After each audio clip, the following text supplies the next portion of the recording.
Hello friends, नमस्ते, आदाब और सत श्री अकाल। उम्मीद है आप लोग अच्छे होंगे। तो आज का जो टॉपिक है जिस पर हम चर्चा करेंगे वो बीए सेमेस्टर 1 कोड 2 का एक प्रश्न है जो कि बहुत ही महत्वपूर्ण प्रश्न है। सेमेस्टर 1 में काफ़ी पूछा जाता है ये प्रश्न सेमेस्टर 1 के छात्र छात्राओं को। मैं इसे आप लोगों को पॉइंट बाय पॉइंट समझाऊंगा। तो आप लोगों से मेरी एक रिक्वेस्ट है कि जो लोग हमारे इस यूट्यूब चैनल पे नए हैं और जिन्होंने मेरे इस यूट्यूब चैनल को सब्सक्राइब नहीं किया है तो प्लीज़ पास में एक लाल बटन है जिसे आप प्रेस करें और मेरे यूट्यूब चैनल को सब्सक्राइब करके हमारे इस यूट्यूब चैनल से जुड़ जाएं।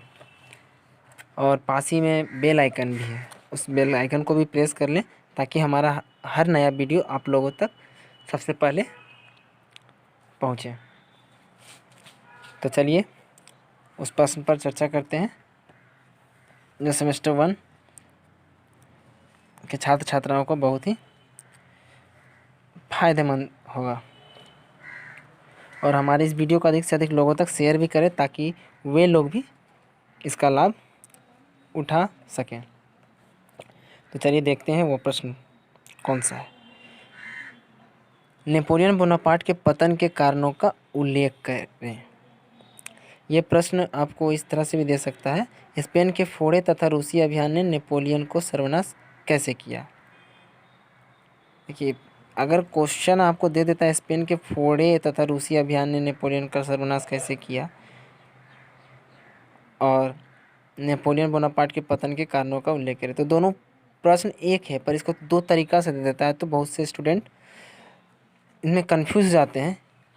तो कंफ्यूज होने का ज़रूरत नहीं है आप लोगों को। क्वेश्चन दो तरीक़ा से घुमा कर भी दे देता है कभी कभी। तो इसका आप लोगों को आंसर कैसे लिखना है वो मैं अच्छे तरीके से आप लोगों को इस वीडियो में समझाऊंगा। तो ध्यान से देखिएगा और समझने का प्रयास कीजिएगा।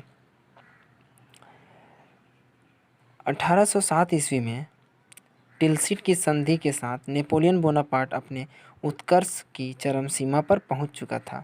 उस समय उसका प्रभाव और दबदबा लगभग समस्त यूरोप पर छा चुका था, परंतु नेपोलियन के साम्राज्य का यह भवन किसी वक्त भी गिर सकता था क्योंकि इसका कोई मजबूत आधार नहीं था।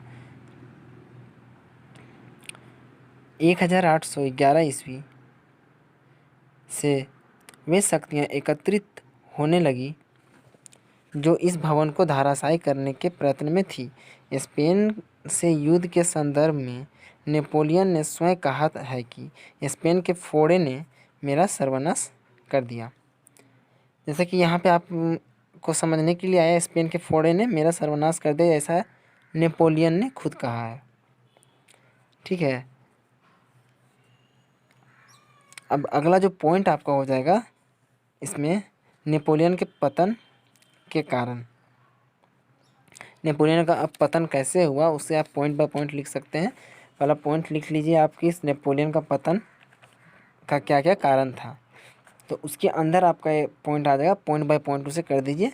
लगभग अगर आप 5 से 6 पॉइंट अगर लिखते हैं अपने उत्तर पुस्तिका में तो आपके लिए बेहतर होगा, अच्छे मार्क्स आपको मिल जाएंगे उसमें। तो पहला जो पॉइंट हो जाएगा आपको ये है महाद्वीपीय व्यवस्था। अब महाद्वीपीय व्यवस्था जो है पहला पॉइंट, उसमें हमें विस्तार पूर्वक समझाना पड़ेगा कि महाद्वीपीय व्यवस्था में क्या व्यवस्था थी, महाद्वीपीय व्यवस्था किस प्रकार थी नेपोलियन बोनापार्ट की। तो ये सभी हम इसमें समझा के लिख सकते हैं। तो चलिए मैं समझाता हूँ आप लोगों को। महाद्वीपीय व्यवस्था में यूरोपीय देशों के गुट में मात्र इंग्लैंड ही एक ऐसा देश था जो नेपोलियन के रास्ते में कांटा बन सकता था। अतः नेपोलियन ने इंग्लैंड को परास्त करने का परोक्ष उपाय निकाला जिसे महाद्वीपीय व्यवस्था कहते हैं। इसकी महाद्वीपीय व्यवस्था क्या हुआ, नेपोलियन बोनापार्ट के रास्ते में एक ही कांटा था जो उसे रोक सकता था, वह था इंग्लैंड। तो इंग्लैंड को परास्त करने के लिए जो नीति बनाई, नीति जो बनाई नेपोलियन बोनापार्ट ने, उसे ही महाद्वीपीय व्यवस्था कहा जाता है। ठीक है, इस व्यवस्था के द्वारा इंग्लैंड तथा उसके सभी उपनिवेशों के साथ यूरोप का व्यापारिक संबंध रोक दिया गया और चेतावनी दी गई कि इंग्लैंड का कोई भी जहाज़ यदि यूरोप के किसी बंदरगाह पर आएगा तो माल सहित जहाज़ जब्त कर लिया जाएगा और व्यापारी को भी गिरफ्तार कर लिया जाएगा। कि यहाँ बताया जा रहा है इंग्लैंड से तटस्थता रखने के लिए कि नेपोलियन बोनापार्ट को कोई नुकसान ना हो, उससे पहले उसने एक नीति अपनाई जिसे महाद्वीपीय व्यवस्था कहा जाने लगा। उस व्यवस्था के आधार पर नेपोलियन ने नियम बनाया कि व्यापारिक संबंध उनके जो थे इंग्लैंड का उसे रोक दिया गया और उसके जहाज़ों को यूरोपीय बंदरगाहों पर रोक लगा दिया गया और कह दिया गया कि अगर इंग्लैंड का जहाज़ इस बंदरगाह पर दिखता है तो उसे जब्त कर लिया जाएगा और व्यापारियों लोग को भी गिरफ्तार कर लिया जाएगा। नेपोलियन के पतन में उसकी अव्यावहारिकता, महाद्वीपीय व्यवस्था तथा स्पेन एवं रूस के युद्ध ने महत्वपूर्ण भूमिका निभाई थी, जिन्हें नेपोलियन के पतन का कारण माना जाता है, जिनमें प्रमुख कारण निम्नलिखित थे। अब प्रमुख कारण क्या थे उनमें, उसे आप पॉइंट बाय पॉइंट कर दीजिए। प्रमुख कारण क्या थे नेपोलियन के पतन में? जो व्यवस्था उनने अपनाई थी उस व्यवस्था में प्रमुख कारण क्या थे नेपोलियन की? तो पहला पॉइंट आपका आ जाएगा पोप से झगड़ा, अनबन, पोप से आपसी मनमुटाव पोप से क्या था उसका।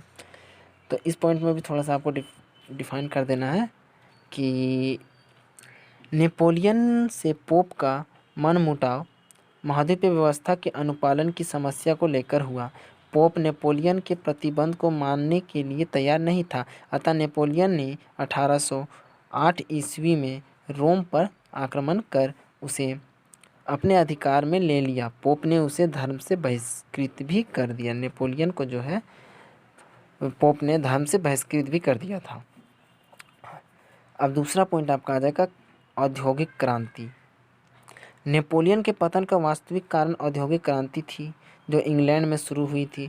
इससे इंग्लैंड आर्थिक रूप से संपन्न हो गया था, जबकि फ्रांस की स्थिति संतोषप्रद नहीं थी। नेपोलियन की महाद्वीपीय व्यवस्था का उद्देश्य इंग्लैंड की आर्थिक संपन्नता को तोड़ना था, परंतु इसका नुकसान फ्रांस को ही उठाना पड़ा। इसकी जो नीति अपनाया नेपोलियन ने वो ज़्यादा सटीक नहीं हो पा रहा था। उससे ज़्यादा इंग्लैंड को नुकसान ना होकर फ्रांस को ही उसका नुकसान भुगतना पड़ जा रहा था, जो उसके नीति में एक रुकावट बनना शुरू कर दिया था। अब तीसरा जो पॉइंट आपका हो जाएगा राष्ट्रीयता की लहर। यूरोपीय देशों में विभिन्न युद्धों के कारण देशभक्ति एवं राष्ट्रीयता की लहर जोर पकड़ने लगी थी। नेपोलियन द्वारा पराजित देश के नागरिक राष्ट्रीयता की भावना से विद्रोही गतिविधियां अपनाने लगे थे, क्योंकि वे विदेशी शासक की गुलामी सहने को तैयार नहीं थे। प्रसा, जर्मनी, ऑस्ट्रिया, रूस और अंत में स्पेन के निवासी विदेशी शासक का नेपोलियन के विरोध थे। यदि राष्ट्रीयता की लहर पूरे यूरोप में ना फैली होती तो नेपोलियन का इतना शीघ्र पतन नहीं हुआ होता। इसकी राष्ट्रीयता की जो एक प्रमुख कारण इसका ये भी है कि राष्ट्रीयता की जो लहर फैली थी लोगों में यूरोपीय कंट्री में ज़्यादा, तो वो प्रभावित की नेपोलियन की नीति को भी। लोग विदेशी शासक को अपना शासक मानने में दिलचस्पी नहीं रखते थे और उसका विरोध करना शुरू कर दिए थे लोगों ने कि हम विदेशी शासक को अपना शासक नहीं मानेंगे। तो ये भी एक मेन पॉइंट था जिसकी वजह से भी नेपोलियन का पतन हुआ। तो इस प्रकार जो कि मैंने बताया आप लोगों को कि पॉइंट बाय पॉइंट लिखना है कि किस प्रकार नेपोलियन का पतन हुआ। इस प्रश्न का आपको अगर अपने उत्तर पुस्तिका में लिखना है कि किस प्रकार पतन हुआ तो इसे आप पॉइंट बाय पॉइंट लिखिएगा। तो इससे आपको फ़ायदा ये होगा कि आप अच्छे अंक ला सकते हैं अपने एग्ज़ाम में पॉइंट बाय पॉइंट लिख के। तो आज का हमारा ये प्रश्न था नेपोलियन बोनापार्ट के पतन के कारणों का उल्लेख। तो जिस प्रकार मैंने बताया अगर आप लोग ध्यान दें और पॉइंट बाय पॉइंट लिखें तो काफ़ी लाभदायक होगा आप लोगों के लिए ये वीडियो। तो आज के लिए इतना ही, फिर मिलते हैं अगले वीडियो में। जय हिंद।